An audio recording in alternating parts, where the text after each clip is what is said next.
Welcome to Undisputed Live from Los Angeles. We made it.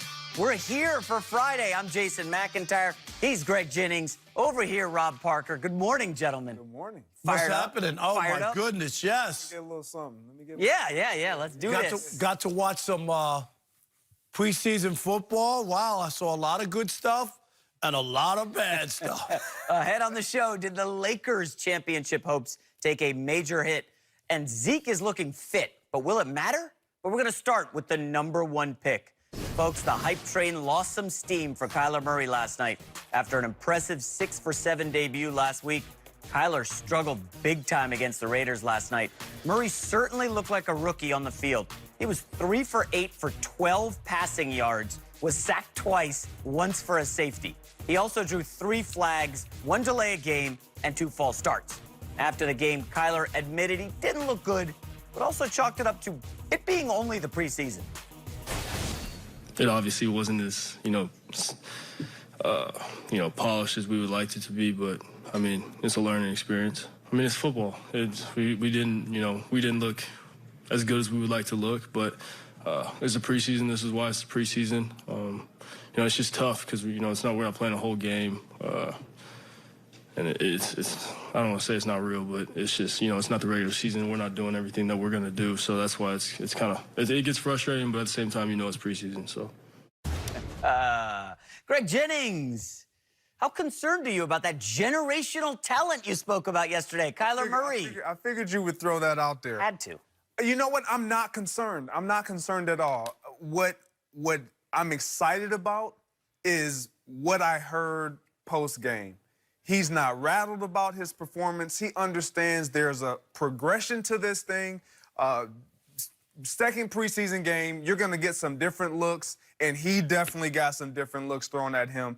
And so did his rookie head coach, Cliff Kingsbury. And let's just look at the landscape of who this Arizona Cardinals team is and what Kyler Murray is inheriting as an offensive quarterback on that team.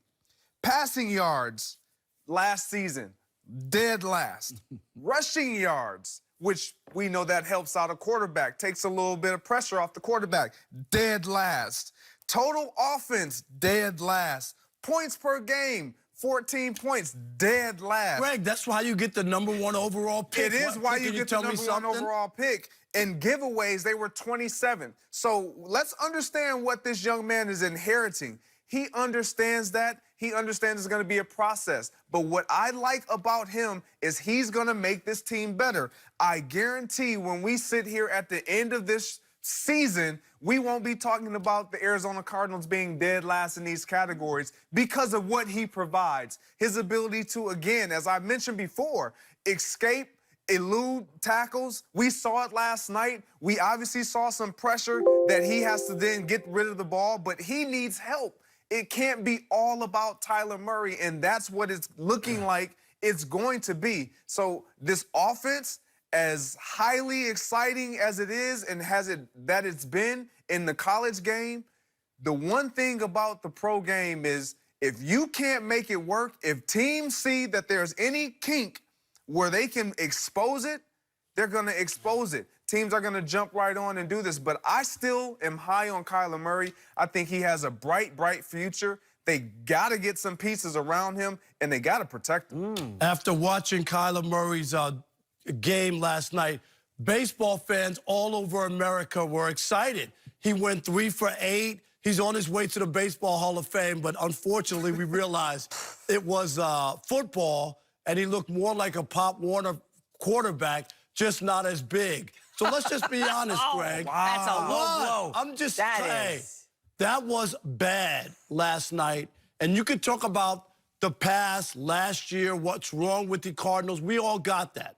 But to watch him, especially after the general manager, Keim, was talking about this generational talent, and to see him, he looked out of place. He didn't look like that guy. And I know it's an exhibition game. I know it's only his second game. I'm not saying he's a bust or he's not going to be able to play in this league. That's not what I'm saying. But I'll tell you, when you watched, you just said, I don't know. I'm not convinced. And I think that's why a lot of other teams pushed off on him because you're not convinced, Greg. You might be, and maybe a couple other guys, but most people got validated last night. Whether it's fair or not, they looked and they said, this is why I couldn't. So, Rob, you're looking at 4 series where Kyler Murray had 14 total yards, and you're like, I don't know if he can be a quarterback. No, in the preseason? This is my problem. If he lit it up last night, people would validate him and say, see? Generational talent. Generational talent if he lit it up. So you can't have it both ways. If you play well and everybody lifts you up and says, see, you're wrong. You don't know about Kyler Murray.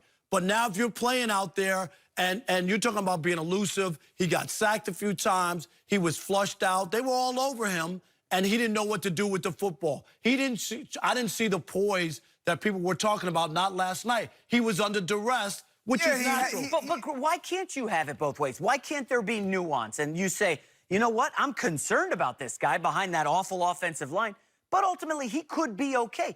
This is like when you plant seeds to plant, like, you know, a tomato tree in your yard. You don't wake up the next morning and expect stuff to be sprouting instantly. This takes time. You gotta nurture it. I get it. But I don't want you to sell Kyler Murray short. Again, it is early. I'm not. But I'm just saying, had he had a great night, it would be the other way. And you wouldn't discount a great night in a preseason game, right? You wouldn't discount it if he plays well. Do not discount it when he plays poorly, is all I'm saying. Don't discount it. We're not discounting the fact that he played poorly. What I'm saying is, let's not put all the eggs in one game and say that this is who he is. I didn't say that. No, well, this is what you're acting like. We're saying, are you concerned? And you're saying, yes, you're concerned because of one game. Yes, if he had had success last night, we would have been excited and saying, this is what we can expect in the regular season. But when we see him play like this, it's more than just about him, because we saw him, as you mentioned, under duress. But this is why he won't be, he has a chance not to be that special generation player, because of all the stuff you talked about. The reason why Josh Rosen couldn't be a good player, because the team is bad. It's going to hold him back, Greg. He won't be able to blossom and be that guy, because he'll be under duress, because they can't run the football, because of all these things. Rob, here's the counter. That will be the reason why. This is the counter. We had Jeff Fisher on this set Monday, okay? Jeff Fisher coached Jared Goff in his first year with the Rams. Jared Goff's rookie year, he was 0 for 7. 0 wins, 7 losses, 54% completions. I was coming on these shows here on FS1, and everybody on the set, Jared Goff is a bust. Oh, my goodness. Buyer's remorse, #1 pick. This guy can't play. Jared Goff gets a new coach, works into a new offense. Jared Goff takes the Rams to the Super Bowl. Different than Jared Goff, they have good players on the Rams. Well, you think they're going Fisher might not have had the right offensive game plan, and we know he struggled doing that. All I'm saying to you is, the Cardinals are not the Rams. The Rams have really good players. Well, and once he got a coach in that could use his ability, all I'm saying is the Cardinals are a really bad team, and Greg laid it out. Kyler Murray, given all the other stuff that he has to deal with and try to prove to people that he is that guy, is going to be tougher, and we saw it last night because it's a bad football. But so were the Jets last year with Sam Darnold. No, they're not that bad. They're not that bad. Greg laid it out. They're bad. Greg, No, I got more for you, Greg. They're a really bad football team. Patrick Peterson, their star cornerback.